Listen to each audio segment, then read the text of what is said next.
I showed Colin Kaepernick a lot of respect when he took a kneel for the national anthem because I felt like what he was doing was bringing awareness to the issues that we have as black Americans in this country.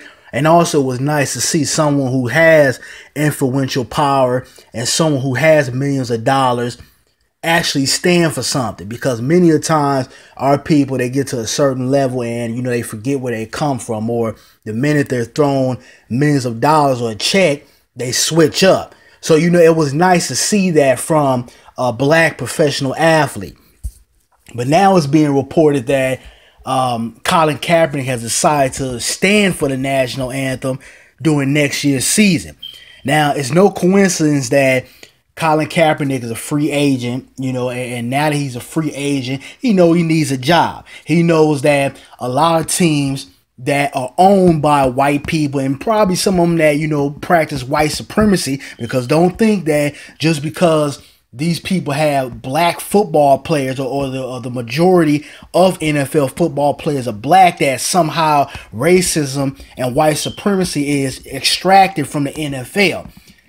Now he knows that he has to go and enter that free agency draft. So he's basically saying, okay, well, now I'm going to switch up. I'm going to change my game and I'm going to stand for the national anthem.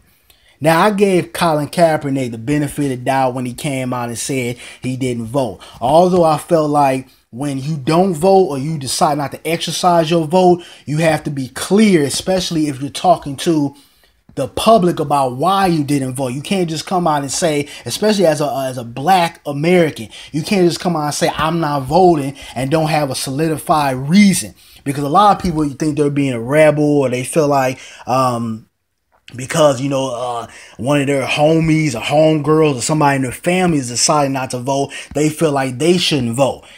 So you have to be well educated on what your vote means, where your vote goes, and how your vote is worked through the political process. So I gave him the benefit on that.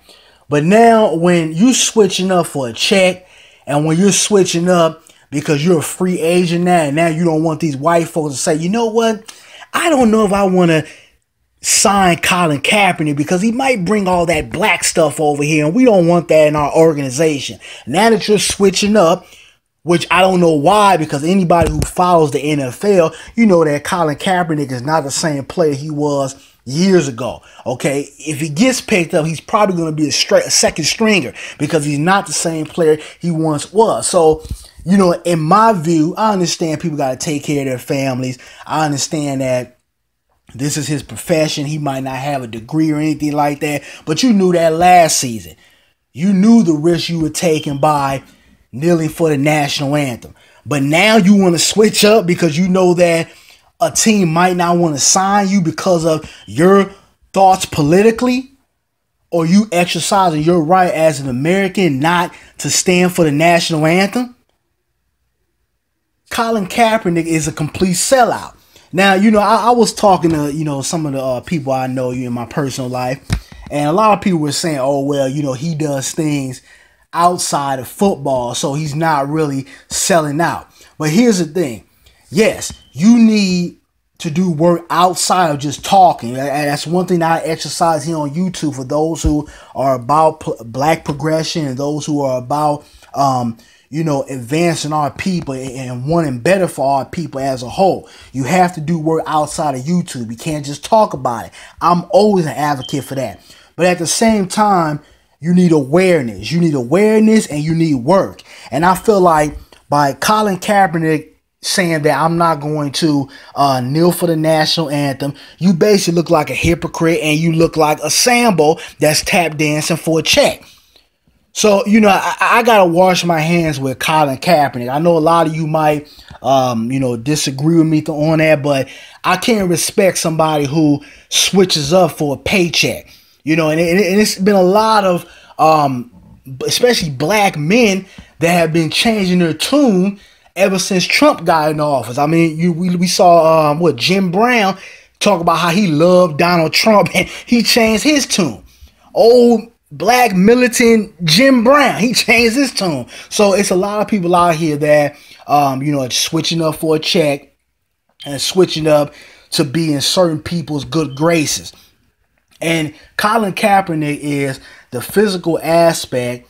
I'm not gonna say the physical aspect, but the direct example of the mindset of a lot of black Americans nowadays.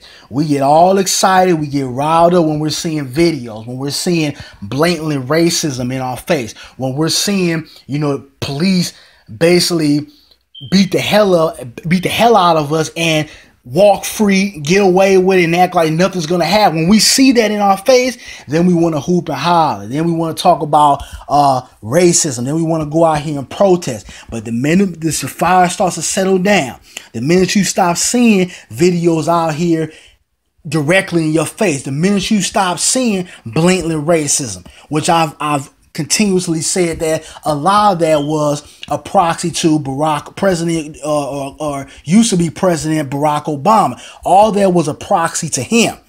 So what was happening is that because you had a lot of people who couldn't stand that we had a black man in office, it was trickling down to black society in a more aggressive way. Now, there's always been racism. There's always been, police brutality. But what was happening is that we had an abundance of it without these people even caring about the consequence. And all there was a proxy from Obama. But see, now that he's out of office now you see the fire trending down. But also what's happening is you got a lot of our people who are going back to the bullshit, back to, the same old bullshit stuff they focus on 24/7, going back to the same non-substantial things that we were doing before the whole Trayvon Martin case. We're seeing a group of our people slowly but steady moving out of that conscious phase. I know conscious, is a loaded term, but when I say conscious, I mean being aware of our surroundings, being aware of the system that we live in. We see our people slowly moving away from that. And, I don't know what it's going to take to get an abundance of our people on the right track. But if we don't, we're going to have some serious problems. The future doesn't look bright. Because, it truly vexes me as a black man when I see my people get, in an uproar when things are directly in their face. But when things start to trendle down, those same people don't have that same hunger and that same aggression to promote change. So Colin Kaepernick is, the direct reflection of a lot of, our mindsets these days. But, like I said, I wash my hands with Colin Kaepernick. I'm not supporting the guy. I'm glad I didn't go out and buy one of them jerseys, because I started to, but I said, no, let me test this dude's temperature, because I'm used to black folks doing and saying one thing, and then when that pressure comes, when them checks start getting thrown at them, they change their tune.